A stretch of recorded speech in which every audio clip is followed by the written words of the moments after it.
नमो अरिहंताणं नमो सिद्धाणं नमो आयरियाणं नमो वज्रायाणं नमो लोये सबसापूर्णम्।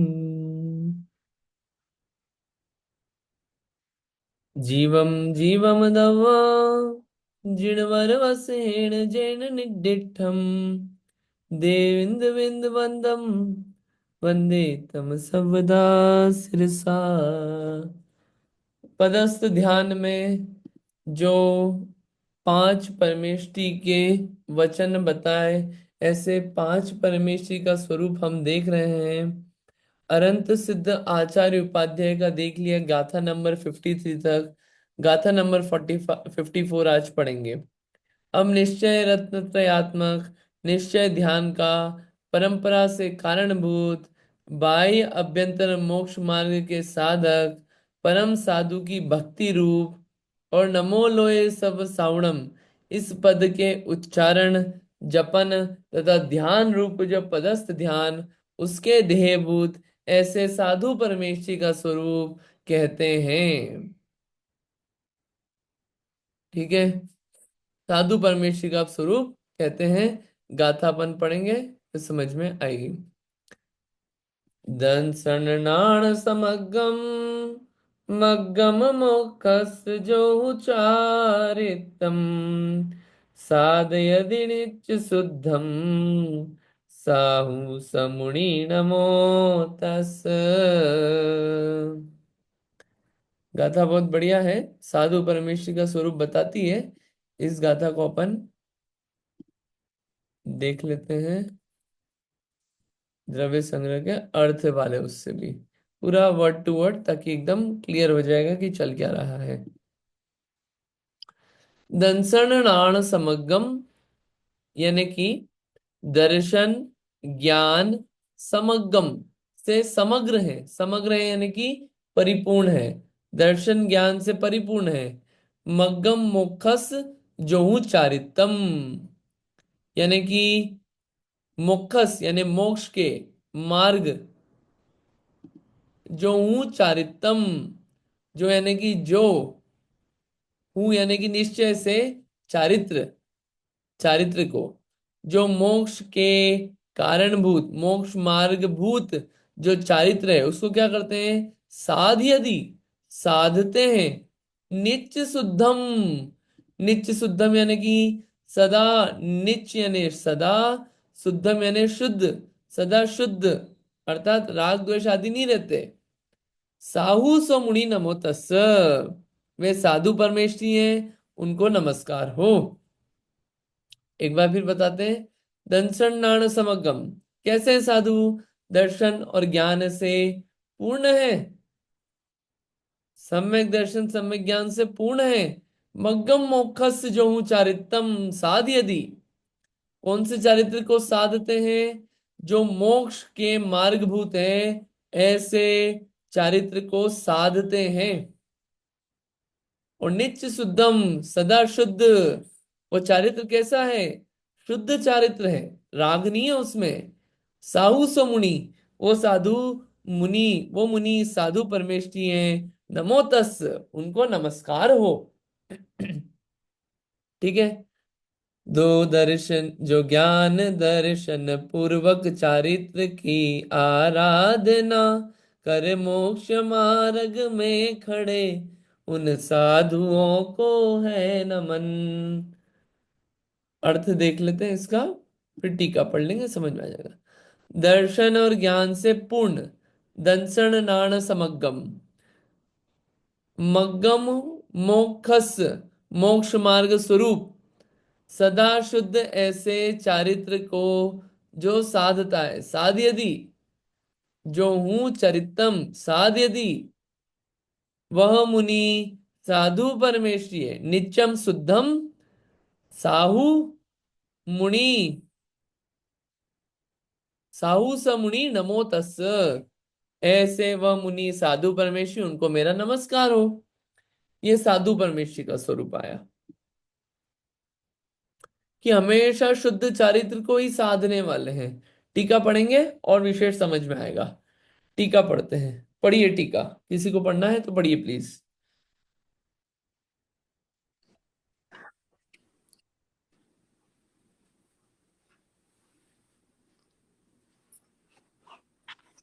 पढ़ना है? उमा आंटी जी पढ़ेंगे आप? जी। जय जिनेन्द्र सभी को। टीका। साहु समुनि, वह मुनि साधु है जो क्या करता है। जो हु साधयति, जो प्रकट रूप से साधता है। क्या साधता है। दंसन नाण समगम, वीतराग सम्यक दर्शन और सम्यक ज्ञान से परिपूर्ण चारित्र को साधता है। तथा वह चारित्र कैसा है। मग्गम मुखस्स, जो चारित्र मार्ग रूप है। किसके मार्ग रूप है। मोक्ष के मार्ग रूप है। तथा वह चारित्र कैसा है। नित्य शुद्धम, नित्य सर्व काल में शुद्ध अर्थात रागादि रहित है।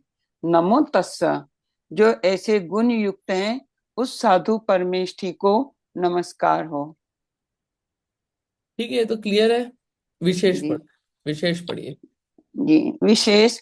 उद्योतन मुद्योगो निर्वहनम साधनम च निस्तरणम, द्रग द्रगवग मचरण तप सामाख्याताराधना सद्भि, अर्थात दर्शन ज्ञान चारित्र और तप का जो उद्योतन उद्योग निर्वहन साधन और निस्तरण जो है उसे सत्पुरुषों ने आराधना कही है।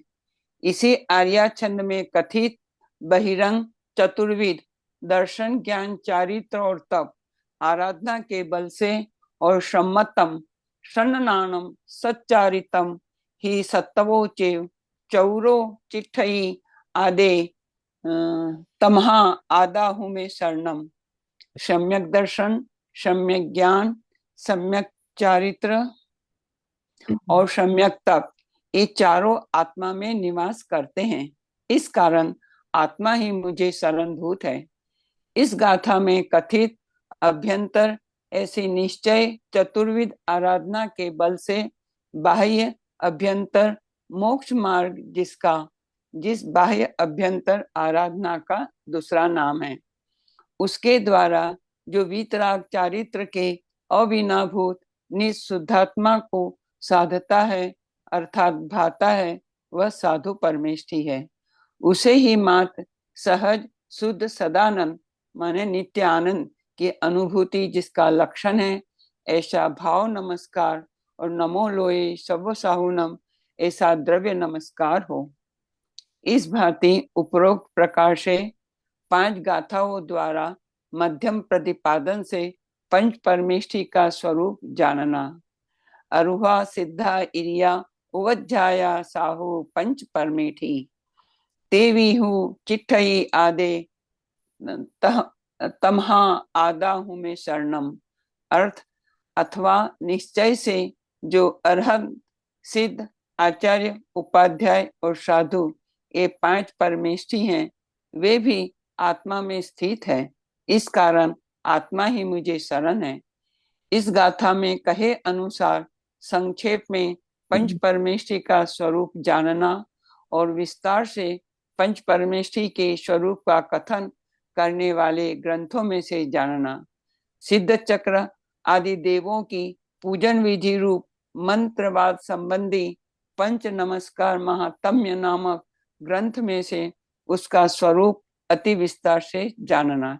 इस प्रकार 5 गाथाओं द्वारा दूसरा स्थल समाप्त हुआ। ठीक है, ये 5 गाथाओं में ये सब पूरा स्वरूप, ये 5 परमेश्वरी का स्वरूप जो है ये पूरा यहाँ पे कंप्लीट होता है। ये क्लियर हुआ होगा कि साधु परमेष्ठी कैसे हैं, कि जो हमेशा दर्शन और ज्ञान की आराधना में लगे रहते हैं, जो कि मोक्ष मार्ग स्वरूप है, ऐसे चारित्र को साधते हैं। और वो चारित्र कैसा है, हमेशा शुद्ध है, हमेशा शुद्ध रहने वाला, ऐसे चारित्र को साधते हैं। वीतराग चारित्र, वीतराग चारित्र यानी अपनी शुद्धात्मा को साधते हैं, वे साधु परमेष्ठी हैं। ठीक है, ये ऐसा यहाँ पे पंच परमेष्ठी का स्वरूप कंप्लीट हुआ। गाथा नंबर 55 में अब आगे द्वितीय स्थल में आगे की बातें चलेगी। अब उसी ध्यान का विकल्पित निश्चय से और अविकल्पित निश्चय से प्रकारांतर से उपसाह रूप से कथन करते हैं। उसमें वहां गाथा के प्रथम पाद में ध्येय का लक्षण, दूसरे पाद में ध्याता का लक्षण, तीसरे पाद में ध्यान का लक्षण और चौथे पाद में नयों का विभाग में कहूंगा, ऐसा अभिप्राय मन में रखकर श्री नेमिचंद्र आचार्य देव इस सूत्र का प्रतिपादन करते हैं। ऐसे बताएंगे कि ध्येय कौन है, किसका ध्यान करना, ध्यान करने वाला कैसा होना चाहिए, ध्याता का लक्षण, तीसरे पाद में ध्यान का लक्षण कि ध्यान क्या है, और चौथे पाद में नए विभाग, नए के द्वारा पूरा ध्यान को समझाएंगे। एक गाथा में सब बात आएगी। जम किंचि विचिंतन्तो निरीह वित्ति हवे जदा साहु लद्धुणय एयतम तदाहूतम तस्य निश्चयं झाणम्। जम किंचि विचिंतन्तो निरीह वित्ति हवे जदा साहु लद्धुणय एयत्तम तदाहूतम तस्य निश्चयं झाणम्।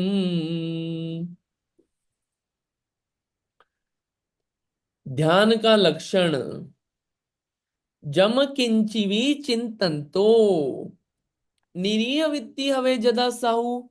जम किंचिवी, किंचिवी यानी कि कुछ भी, किंचित कुछ, भी यानी भी, किंचिवी कुछ भी, जम यानी कि जो कुछ भी, जम किंचिवी, चिंतन तो, चिंतन तो यानी कि चिंतन करता हुआ, ठीक है, जो कुछ भी चिंतन करता हुआ। निरीह वित्ती हवे जदा साहू, निरीह वृत्ति यानी कि निष्प्रह वृत्ति, निष्प्रह वृत्ति यानी कि जिसमें इच्छा रहित, निरीह वित्ति, इच्छा वित्ति यानी वृत्ति, इच्छा रहित हो, इच्छा रहित, हवे यानी होता है, जदा साहू, जदा साहू यानी जिस समय, जदा यानी जिस समय, जदा साहू, साहू यानी साधु, जिस समय साधु, लद्दुणय एयतम, लद्दुणय यानी कि प्राप्त करके, लद्दू लब्धि प्राप्ति, प्राप्त करके, एयतम, एयतम यानी कि एकाग्रता को, एयत एकाग्रता को, तदाहू तम तस्, तदाहू, तदा यानी कि उस समय, हु, तम तस्, तदाहू तम तस्, तद आहू, आहू यानी कि कहते हैं, तम, तम यानी कि वह, वह। तस्, तस् यानी कि उस, निश्चयम झाणम, निश्चय मैंने कि निश्चय, ध्यान है, वर्ड मीनिंग हुए लेकिन आप समझते हैं। जम किंचिवी चिंतन तो, जो कुछ भी चिंतन करता है निरीह वृत्ति से, बिना इच्छा रहित से, इच्छा रहित होके, अवे जदासाहु, इच्छा रहित होता हुआ जिस समय साधु, लद्दुण एयत्तम, उस समय प्राप्त करता है एकाग्रता को, तदाहु तम तस्, तदाहु तम तस्, तो क्या होता है उस समय, उस साधु को क्या होता है, निश्चय ध्यान है, ऐसा तीर्थंकर देव कहते हैं। देखिए निश्चय ध्यान बता रहे हैं इसमें। निज ध्येय में एकत्व निष्प्र वृत्ति धारक साधु जन, चिंतन करे जिस किसी का भी सभी निश्चय ध्यान है। और वह साधु जिस समय जो कुछ भी चिंतन करता हुआ एकाग्रता को प्राप्त करके इच्छा रहित होता है, उस समय उस साधु का वह निश्चय ध्यान है, ऐसा तीर्थंकर देव कहते हैं। तो नए विभाग क्या आया कि निश्चय ध्यान बताया यहाँ पे। ठीक है, एक चीज इसमें ध्येय क्या है, जो कुछ भी चिंतन किया, और वो ध्याता कैसा है, जो कि इच्छा रहित है, साधु वो ध्याता है, ठीक है, और ध्यान क्या है? एकाग्रता को प्राप्त करना, बिना इच्छा रहित एकाग्रता को प्राप्त करना, वो ध्यान है। तो ध्यान बता दिया, ध्येय बता दिया, ध्याता बता दिया, और निश्चय ध्यान बता दिया। जम किंचि विचिंतन्तो निरीवत्ति हवे जदा साहु लद्दुण एयत्तम तदाहु तम तस् निश्चयम झाणम। आइए आगे देखते हैं, पढ़ते हैं इसको। देह में एकत्व प्राप्त करके किसी भी पदार्थ का ध्यान करता हुआ साधु जब निष्क्रिय वृत्ति वाला होता है, तब उसका वह ध्यान निश्चय ध्यान कहलाता है। इंपॉर्टेंट क्या है? किसी भी पदार्थ का ध्यान हो रहा हो, होना क्या चाहिए? एकत्व, एकाग्रता। और ध्यान करते वक्त क्या होना चाहिए? निष्क्रिय वृत्ति होना चाहिए, कोई इच्छा नहीं होना चाहिए। तो वैसा ध्याता, और वो उस समय जो ध्यान होगा वो निश्चय ध्यान है, वास्तविक ध्यान कहलाएगा। अब ये जो ध्यान है, उसकी टीका, अपन इसकी टीका पढ़ते हैं। पढ़िए इंदिरा जी, पढ़ेंगे आप टीका? पढ़िए। हाँ, जय जिनेन्द्र सभी को। हम्म। तदा उस समय आहु कहते हैं, तम तस्स निश्चय झाणम, उससे उसका निश्चय ध्यान कहते हैं। कब? णीरी अणी णीरी व वित्ति हवे जदा साहु, जब साधु निष्पृह वृत्ति वाला होता है। क्या करता हुआ? जम की चीवी चिंततो, जिस किसी भी ध्येय का वस्तु रूप से विशेष चिंतवन करता हुआ। पहले क्या करके? लद्दुण य एयतम, उस ध्येय में प्राप्त करके। क्या प्राप्त करके? एकत्व को, अर्थात एकाग्र चिंता निरोध को प्राप्त करके। विस्तारम कथन, जो कोई भी ध्येय अर्थात कोई भी ध्यान करने योग्य पदार्थ कहा है, उसका क्या अर्थ है? प्राथमिक, पुरुष की अपेक्षा से सविकल्प अवस्था में विषय और कषाय दूर करने के लिए और चित्त को स्थिर करने के लिए पंच परमेष्टि आदि पर द्रव्य भी ध्येय होते हैं। तत्पश्चात जब अभ्यास के वश से चित्त स्थिर हो जाता है, तब शुद्ध बुद्ध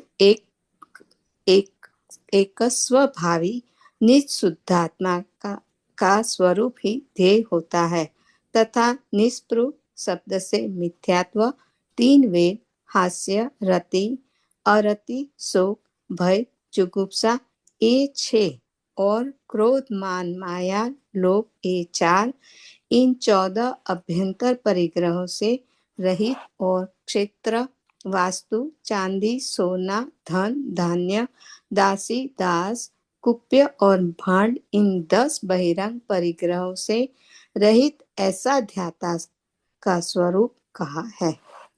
एकाग्र चिंता निरोध पद से पूर्वोक्त भिन्न भिन्न प्रकार के ध्येयभूत ध्यान करने योग्य पदार्थों में स्थिरता को, निश्चलता को ध्यान का लक्षण कहा है। निश्चय शब्द से प्राथमिक पुरुष की अपेक्षा से व्यवहार रत्नत्रय को अनुकूल ऐसा निश्चय, थोड़ा ऊपर करेंगे। हाँ, थैंक यू। समझना, और जिसको योग निष्पन्न हुआ है, ऐसे पुरुष की अपेक्षा से शुद्ध उपयोग रूप विवेक्षित एक देश शुद्ध निश्चय समझना। विशेष निश्चय का कथन आगे करेंगे। इस प्रकार सूत्रार्थ है। ठीक है, यहाँ पे निश्चय ध्यान बताया। क्या बताया इसमें? कि जिस किसी भी ध्येय का वस्तु रूप से विशेष चिंतन करता हुआ, तो उसमें पहले क्या होता है? उस ध्येय में प्राप्त करके, एकत्व को प्राप्त करके, एकाग्र चिंता निरोध को प्राप्त करके। ठीक है, ये तो टीका में स्टार्टिंग हुई, इसका विशेष कथन देखना है अपने को। मतलब जो कोई भी, इसमें क्या बोला? जिस किसी का भी चिंतन किया जाए। तो जिस किसी भी का मतलब क्या होता है इसमें? तो उसको क्लियर किया यहाँ पे। कोई भी ध्यान करने योग्य पदार्थ। ध्यान करने योग्य पदार्थ कौन से हैं? दो हैं। एक तो है पंच परमेष्टि। अगर आप प्राथमिक भूमिका में हो, प्राइमरी क्लासेस में हो, प्राइमरी स्टेज में हो, ध्यान अभी करने की आदत नहीं है, आत्मा की तरफ ध्यान नहीं जाता है, सिद्धि नहीं होती है, पंच परमेष्ठी को लो। पंच परमेष्ठी हर जगह काम आएंगे। इन पांचों परमेष्ठी का स्वरूप अपन ने देख लिया पांच गाथाओं में, पांच परमेष्ठी के शब्द देख लिए, शब्दों का सहारा लो, पंच परमेष्ठी का सहारा लो, उनका जाप और ध्यान करते करते एकाग्रता बढ़ेगी। अब वो जब चित्त एकाग्र होने लग जाएगा, क्या है, स्थिरता आने लग जाएगी, हाथ पांव में भी स्थिरता आएगी, काय में भी, मन में भी थोड़ी स्थिरता आएगी, वचनों में भी स्थिरता आएगी। वो जब पूरी स्थिरता आएगी, फिर क्या करना, उससे फायदा क्या होगा। अभी तक जो मन डोलता था कहाँ पे, विषय और कषाय में। जब हम पहले बैठते थे ध्यान करने तो क्या होता था, बैठते ही ध्यान आता था घर जाके आज खाने में क्या बनाना है, या फिर ऑफिस में आज किससे क्या क्या बात करना है, या फिर ख्याल आता था कि आज तो मैं ये काम निपटा लूंगा, कि या तो ध्यान आता था अरे फोन आया था उसको कॉल करना है, या फिर आज ये मूवी देखना है। ये जो विषयों की, पंचेंद्रीय विषयों की बातें चलती थी, या कषाय की, बैठे हैं, मेरे को कल उसने ऐसा बोला था, मेरे पे चिल्लाया था, बहुत बुरा लग रहा है, दिमाग खराब हो रहा है, मेरे को भी हाथों हाथ जवाब देना चाहिए था। ये विषय कषाय की जो बातें घूमती रहती है, उससे दूर होंगे। कैसे दूर होंगे, चित्त स्थिर होके। चित्त स्थिर कैसे होगा, पंच परमेष्ठी की शरण लेके, पंच परमेष्ठी का ध्यान करके। ये स्टार्टिंग है, पंच परमेष्ठी की मदद ली। वो तो दिख रहे हैं ना आपको, शब्द भी है, पंच परमेष्ठी भी है, विषय कषाय से दूर हुए, एकाग्रता बढ़ी, नंबर वन। अब वो जब एकाग्रता बढ़ती गई, चित्त स्थिर होता गया, अब हम आपको लेके जाएंगे आत्मा के पास, जिस आत्मा को हमने शुरू से द्रव्य संग्रह में समझाते आए हैं। कैसा आत्मा है वो, जीवो उवो गमो अमुत्तिकत्ता सदेह परिमाणो बोधता संसारत्तो सिद्धो सो विश्व सोड गई। ये जीव का स्वरूप है। इस जीव का स्वरूप हमने निश्चय व्यवहार नए से देखा कि किसका करता है किसका अ करता है, पूरा उस स्वरूप को देखा। आत्मा के गुण कैसे हैं वो सब पूरा देखा। वो पूरा देख के अब क्या करना, शुद्ध ये जो आत्मा है, शुद्ध आत्मा को देखना है अपने को, कर्म वाले आत्मा को नहीं देखना है। बुद्ध, बहुत ज्ञानी आत्मा को देखना है, बुद्धू आत्मा को नहीं देखना है। और जिसका एक स्वभाव है, ज्ञान स्वभाव है, ऐसे अपने आत्म स्वभाव को देखना है, उस स्वरूप का ही ध्यान करना। वो वास्तविक ध्येय बनेगा अपना। फिर ध्येय किसको बनाना, ध्यान किसका करना, वो बता रहे हैं। और बोला निरीह वित्ती, निरीह वित्ती शब्द आया था, निष्प्रह शब्द यानी कि अब उसमें कोई इच्छा नहीं है। और निष्प्रहता बोलते हैं कि मिथ्यात्व गया। वेद रूप भाव होते हैं, तीन वेद रूप भाव, स्त्री पुरुष नपुंसक रूप वेद रूप भाव, हास्य रति अरति शोक भय जुगुप्सा और क्रोध मान माया लोभ, ये चार। ऐसे 14 अभ्यंतर परिग्रह से रहित और बहिरंग परिग्रह से रहित होता, ऐसा ध्याता का स्वरूप है। जो परिग्रह से रहित हो, अंतरंग और बहिरंग परिग्रह से रहित, वो निश्चय ध्यान रूपी ध्याता का स्वरूप है। उस अवस्था तक पहुंचना, वहां जो इस चित्त की एकाग्रता होगी आत्मा के प्रति, वो गजब की रहेगी। और क्या है शब्द, एक और शब्द आया था, लद्दुण या एयत्तम। एयत्तम आया ना, एकत्व बना करके, एकाग्र चिंता निरोध, ध्यान क्या है, पद से पूर्वोक्त भिन्न भिन्न प्रकार के ध्येयभूत ध्यान करने योग्य पदार्थों में स्थिरता को, निश्चलता को ध्यान का लक्षण कहा है। या तो पंच परमेष्ठी में एकत्व बना हो गया, ओ पंच परमेष्ठी में इतना रम गए, उनके ही ध्यान में ऐसा खो गए, उनमें ही डूब गए, और पंच परमेष्ठी का स्वरूप देखते देखते अपनी आत्मा का स्वरूप देखने लगे। ये एकाग्रता, उस एकाग्रता को ध्यान कहा। और वो एकाग्रता कैसे आएगी, निष्प्रवृत्ति से, परिग्रह रहित होने से। और परिग्रह रहित होना है तो पूरा वस्तु स्वरूप समझना पड़ेगा, इन परिग्रह में दम नहीं है। निश्चय शब्द से प्राथमिक पुरुष की अपेक्षा से व्यवहार रत्नत्रय को अनुकूल ऐसा निश्चय समझना। और जिसको योग निष्पन्न हुआ है, ऐसे पुरुष की अपेक्षा से शुद्धोपयोग रूप विवक्षित एक देश शुद्ध निश्चय समझना। विशेष निश्चय का कथन आगे करेंगे। अभी यहाँ पे सामान्य कथन किया निश्चय का, कि प्राथमिक अवस्था वाला जो पुरुष व्यक्ति है, उसको व्यवहार रत्नत्रय वाला समझना। क्या, कि व्यवहार से सम्यक दर्शन ज्ञान चारित्र की आराधना कर रहा है, वहां वो निश्चय लगाना।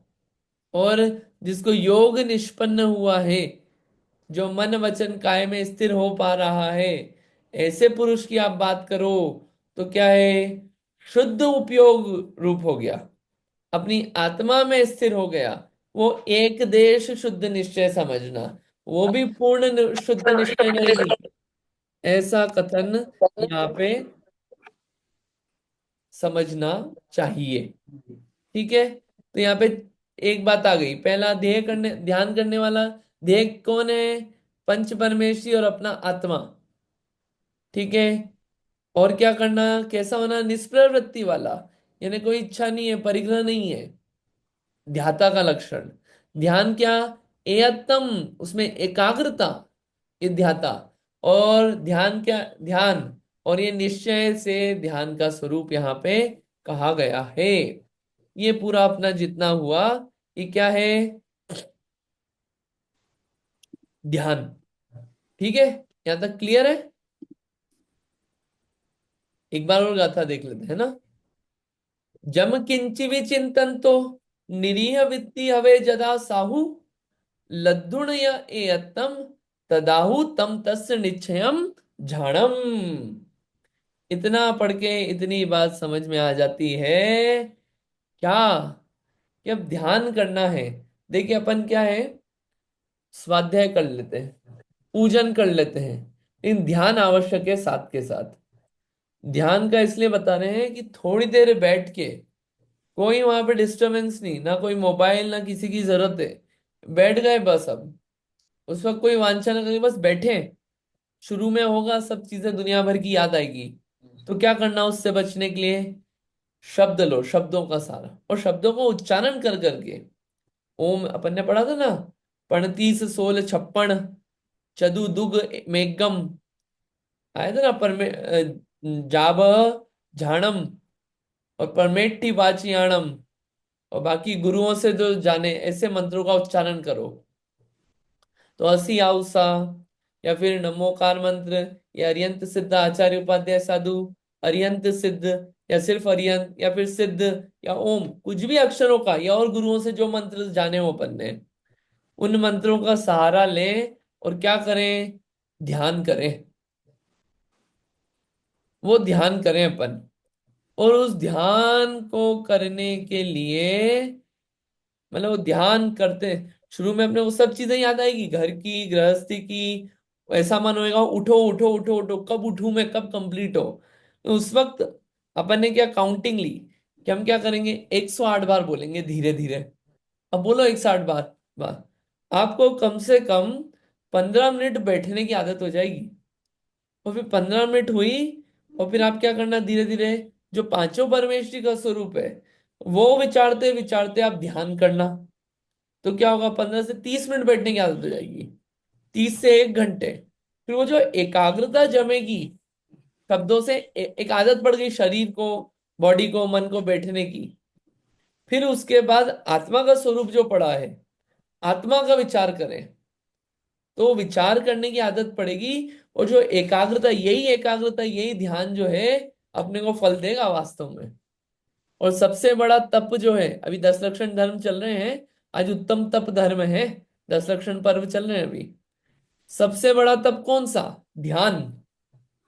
जो मोक्ष की प्राप्ति होगी वो भी ध्यान से प्राप्त होगी, कर्मों की निर्जरा होगी, ध्यान से होगी। सबसे बड़ा तप ध्यान है, अंतर्मुख का ध्यान मोक्ष में लेके जाता है। तो उस ध्यान की सिद्धि कैसे हो, ये पूरे तरीके यहाँ पे बताए गए हैं। तो डेली मतलब बैठ के, रात को वेट नहीं करना, सुबह उठते ही सबसे पहले ध्यान में बैठना, पंच परमेश्वरी का स्वरूप विचार करके, ऐसा यहाँ पे विचार करना चाहिए। ठीक है, आई होप ये बात समझ में आई होगी।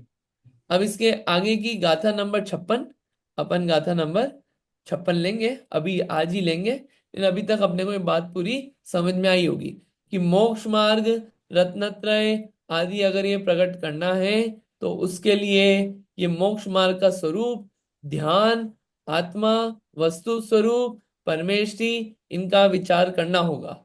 इनका विचार करेंगे, कषाय विषय से दूर होंगे, आत्मा की तरफ निकट आएंगे। आत्मा के निकट आने का सबसे बड़ा साधन क्या है, ये ध्यान, यही सबसे इंपॉर्टेंट है। इसको ऐसा विचार करते हुए अपने को ये कार्य करने योग्य है, नहीं करते हो 5 मिनट से चालू करना चाहिए, फिर एक हफ्ते बाद 10 मिनट कर दो, फिर 5 मिनट बढ़ा दो, ऐसे कि एक हफ्ते में 5-5 मिनट बढ़ाते गए, फिर जो ध्यान में मजा आएगा, अलग एकाग्रता बढ़ेगी। ठीक है, इतना ही रखते हैं इसको आज का, मतलब आज का ना ये दो गाथाओं का। अभी जूम बंद करके वापस से चालू करना पड़ेगा, तो फिर उसके आगे की गाथा अपन 56 करेंगे, आप वापस ज्वाइन कर लेना। अभी अपन इसको यहाँ पे बंद करके चालू करेंगे। ठीक है, वापस आ जाते हैं अभी।